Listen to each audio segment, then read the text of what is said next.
Welcome everyone to Vested Interest. This is Shane back for another stock pick of the day video. Today we're going to take a look at one out of the industrial sector. It is June 27th, Thursday, so this will be the last one for the week, but make sure you tune back in on Sunday morning for the portfolio update. We'll see what we bought within the portfolio, what we possibly sold. I'll just tell you I don't sell a whole lot in the portfolio. Any options we were in, again, that'll be Sunday morning. This will be the last stock pick of the day video for the week. I do these Monday through Thursday. Today we're going to take a look at Old Dominion Freight Line. This is out of the industrial sector. And before we get into the video, if you could take a moment and hit that thumbs up button down below, help me out on this journey to financial freedom. Make sure you're subscribed to the channel. Join us on this journey to financial freedom. Join the Vested Interest community. Hit the notification bell so you're notified whenever we put out any new content. And if you would like to make some recommendations on companies you'd like me to cover, like this one or other dividend growth investing companies you'd like me to cover in a stock pick of the day series, go ahead and drop it down in the comment section below. Let me know what you think of the videos. Let me know what you think of Old Dominion. Is it in your portfolio? Is it one you're watching? Is it one you're avoiding? Or is it one you're selling? Now, this is the Vested Interest Stocks Journey. This is how I look at a company on a high level to see if I'm interested in investing. It's got to meet 5 of 8 to make it on my watch list, and that's what this is. This is a screener to make it on my watch list. Just because it meets the screener does not necessarily mean I'm investing. I do more of a deep dive after it meets the screener. This just means it goes into my watch list. And some of the things I'm looking for when I look at more of a deep dive are in the financial statement and the income, the balance sheet, the income statement. So I'm looking at their financials, looking at stuff like assets over liabilities. I'm looking to see if their revenue is growing over time. I want to see how their margins are doing, how their EBITDA is doing. I want to see that they're paying down debt. So those are some additional metrics that I look at whenever I'm looking at a company more at a deep dive. I also do a discounted cash flow analysis to see what I'm willing to pay for the company. And then and only then do I look to buy and really wait till the company's buy price matches the range that I'm looking to jump into. So you can adjust this screener and use it as a screener. This is not a, I'm going to buy the stock because it meets the screener type of deal here. This is just an initial screener. Out of the thousands of companies out there, this tells me whether I want to look any further into the company or not. And again, you can tweak this, adjust it, modify it to your investing criteria. Maybe you don't like some of these. Maybe you're not a dividend growth investor. Maybe growing dividend doesn't apply, or dividend payout ratio of 75% or less. Or check valuation based on dividend yield theory. If you're not a dividend growth investor, those would not apply to you. So maybe you want to change those out with, maybe you look at price to earnings, maybe you look at PEG ratios, maybe you look at revenue initially. You can tweak this and make it your own screener. Don't blindly copy me or anyone else on YouTube. I may have a different time horizon. I may have different investing goals, and I may have a different investing criteria, right? We're all different. We're all individuals, and you should be making your own individual investing decisions based on your individual investing criteria. Now, it must meet 5 of 8 to be on my screener, so we will run through this in the video and see where it sits at the end of the video. And if it was a bank or a insurance company, I add in price to book. Now, you can use price to book for any company, including Old Dominion Freight Line, but you would want to compare price to book if it's not a bank or insurance company to other companies like this in the same industry and in the same sector. For Old Dominion Freight Line, you might look at something like Norfolk Southern is more of a railroad, but you might look at some of the other shipping companies that are out there. It might be all right to look at something like a UPS that ships a lot of stuff all over the country. It might be good to look at some of the other trucking companies that are out there as well. Now let's jump back in to the video here. If you want to know more about this company, check them out on their homepage where I pulled this information from, www.odfl.com. That's www.odfl.com. That is their homepage where I pulled this information. Why Old Dominion? Our legacy of dependability. For more than 90 years, we've been helping the world keep promises with an industry-leading on-time record and low claims rate. Our premium LTL shipping services ensures your shipment is delivered on time and damage-free. Solving your complex shipping problems is what we do for, is what we live for. It's what drives us. It's who we are. And that's what they are. They are a shipping company primarily. Most people probably know them for their trucking, but they do have their hand in shipping freight by sea as well. So partner with freight provider that knows its way around the world. And it's not just international. It's in America as well as around the globe, right? So whenever you need to go throughout North America or to points beyond, including the Caribbean, Europe, the Far East, and Central and South America, Old Dominion can make your freight your freight world a whole lot smaller. Seamless, reliable access to worldwide markets. OD Global offers established services and pricing to points within North America, including Canada, Mexico, Alaska, Hawaii, Puerto Rico, and the Virgin Islands. Also, through our strategic alliance with Mallory Alexander, a full-service logistics provider that shares our commitment to excellence, we facilitate shipments to more than 40 ports in Asia, more than 65 in Europe, and additional ports across the globe. So again, not just a company shipping freight by truck, they are also shipping by sea all around the world, right? So again, www.odfl.com if you want to know more about this company. Looks like here in the United States, as far as their trucking, they have 260 service centers ready to serve you, 22,000 employees, 99.4% on-time delivery rate. I'm assuming that's pretty good, and 90 years of keeping promise. Now, the reason we're taking a look at them, down 0.95% on the day. We are talking about Old Dominion Freight Line, ticker ODFL, again out of the industrial sector. Closed out the day at $174.37. 52-week range as low as $165.49, as high as $227.80. Market cap of $37.888 billion, a beta of 1.02. So they are just slightly more volatile than the overall market. You can see that volatility here throughout the day. PE ratio, $30.64 per share. Now, this seems very high for a company like this. Now, we'll see if maybe some of it is justified, but this is a really high PE. Usually you see this for fast-growing companies like tech companies, something like that, or other really fast-growing companies. Again, it really needs to be growing revenue and earnings pretty fast to be able to justify a price-to-earnings ratio this high. This is a little higher than I typically like. I would like it in the teens, high teens, maybe low 20s for a fast-growing company, but that's a little high for my liking.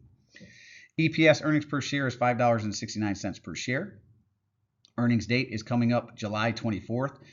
And forward dividend is $1.04. They are quarterly payer. We'll see that here per share in a little bit. So divide by 4 right there, right? It'd be 51 cents per share right now. Or not 51 cents, 26 cents per share, 25 in the fractions of a penny, really. Or 26 cents per share. Dividend yield 0.59, very low starting dividend yield on this, which isn't necessarily bad if they're growing their dividend very fast. Ex-dividend date, June 5. That's lower than what I typically look at, though. I typically like stuff in the 2% range or higher. Ex-dividend date, June 5th, 2024. So we're past that. Looks like they paid out on the 19th. So if you were to buy them now, you would have to wait a few months to be able to get the next dividend payout. Now, 1-year target estimate, at least according to Yahoo Finance, where I pulled this information from, $197.29. So they do see some upside as far as price appreciation in the stock price here over the next calendar year. Now we're going to jump over to some metrics here and look at dividend yield theory to see if this one is potentially undervalued. To do that, we look at their 5-year dividend yield average, 0.34%. We compare it to its current 0.59%, or over here where it says forward. I know it forward, it's the current one, 0.59%. And since this is higher, that speaks to undervaluation, at least according to dividend yield theory right now. Payout ratio very low on this one, 15.14%. So lots of room to continue to grow this dividend over time. They are not in danger of cutting the dividend at all with that such a low payout ratio. I like 75% or under, so this is much lower than I look for. Now we're going to jump down and look at free cash flow. For dividend companies, we want growing free, for any companies really, you want growing free cash flow because that tells you a company is doing well financially. They can do a lot of things with their free cash flow. They can pay down debt. They can make acquisitions. They can pay dividends. They can repurchase their own shares. So you want growing dividends. You want growing free cash flow. Typically, if a company has growing free cash flow, they have growing dividends to match. So going back to 2021 here, you can see $662 million in free cash flow. 2022 up to $916. Looks like a drop down in 2023 to $811 million. So far in the trailing 12 months, which includes part of 2023 and part of 2024, they're at $935 million. So that's really a projection. You will have to wait to see what the numbers look like overall for 2024. But if you go back up here and look at repurchase of capital shares, you can see they're aggressively repurchasing their shares as well. 534 million here, 1.2 billion in 2022. That's a huge repurchase. 2023 was down a little bit to 453 million, and then so far in the trailing 12 months, 397. So that tells you they're repurchasing shares. I would say 2022 is down a little bit in free cash flow, but I'm going to go ahead and give it to them. Now, if you want to remove this one because it was down a little bit in 2023, go ahead. I can see how that would be justified because they did decrease their repurchase of capital shares. But I look at 2022 as kind of an outlier here where they had a very good year. And if you kind of mesh them out evenly across here, that would be pretty much in line. So I'm going to go ahead and give them a nod on growing free cash flow here, even though, like I said, I'm not going to argue with you if you wanted to eliminate that one. Now let's jump over to stockanalysis.com, and I always recommend more than one source so you can make sure the information you're getting is accurate and up to date. Now they have 17 analysts that have taken a look at this. They call it a consensus hold right now. They're saying if you have it, hold it. Don't buy more if you're looking at it right now. So maybe they see further downside. But then whenever we look over to the low estimate, they have a $175 low estimate, which it currently sits 0.42% lower than their lowest estimate. And their average estimate of $202.88, which is pretty close to what we saw with Yahoo Finance, would be a 16.42% increase from where they currently sit. And they have a high estimate of $235, which would be a 34.85% increase from where it currently sits. All the while, you could collect that 0.5, 0.6% dividend. So unless this is just outdated, I don't know why they're calling this a hold. I would actually lean more based on these numbers more towards a buy right now. If you're buying the 17 analysts low estimate of $175. It currently sits a little bit lower than that. We're going to jump into statistics, see how well this company is reinvesting capital back into itself. To do that, I look at return on equity and return on invested capital. I like 10% or better for these numbers. ROE, return on equity, sitting at 30.1%, 3 times what I'm looking for there. Very nice. Return on invested capital, 27.61%, almost 3 times what I'm looking for there. Again, very nice numbers overall for this company. EPS growth, I like forecast of 5% or better over the next 5 years. They're sitting at 13.21%. Very nice. And revenue growth, almost double digits at 9.06%. Very good numbers overall. Right up against its 52-week low. I mean, so far, everything looks pretty good. Let's look at the dividend history and wrap this one up. So again, quarterly payout ratio, I think Yahoo Finance had it at 15%. They're saying 18.31%. You could split the difference, say 16 to 17%. Either way, I like 75% or under. And this is extremely low payout ratio. Dividend growth, smoking high. 31.43% dividend growth. You want a fast-growing dividend, this is what you're looking for right here. So very low payout ratio, very fast dividend growth. And so long as they could maintain this for the next 3 or 4 years, you're going to get a very nice return on your money here.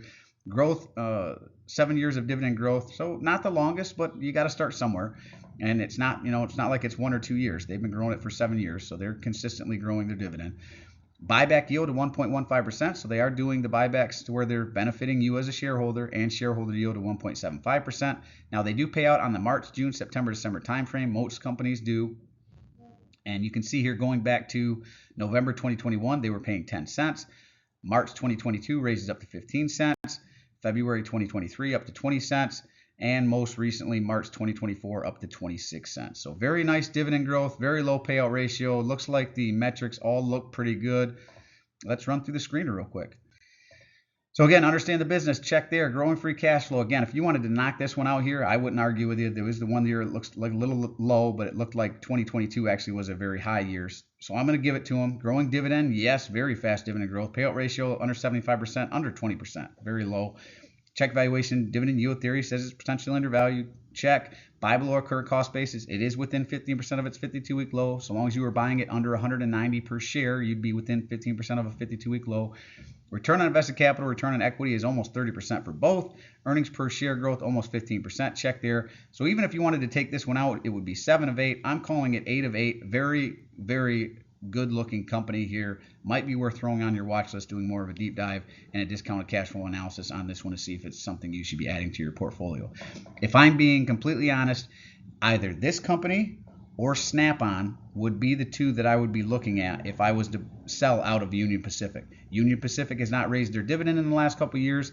I am considering selling it, and this would be one that I would look to replace it. Well, let me know what you think. As always, appreciate you stopping by. If you haven't done so already, don't forget to show me some love. Hit that thumbs up, ring the notification bell. Most importantly, subscribe to the channel. Join us on this journey to financial freedom. Join the Vested Interest community. I do personally read and respond to the comments. I'm always interested to read your questions, opinions, or suggestions for future topics.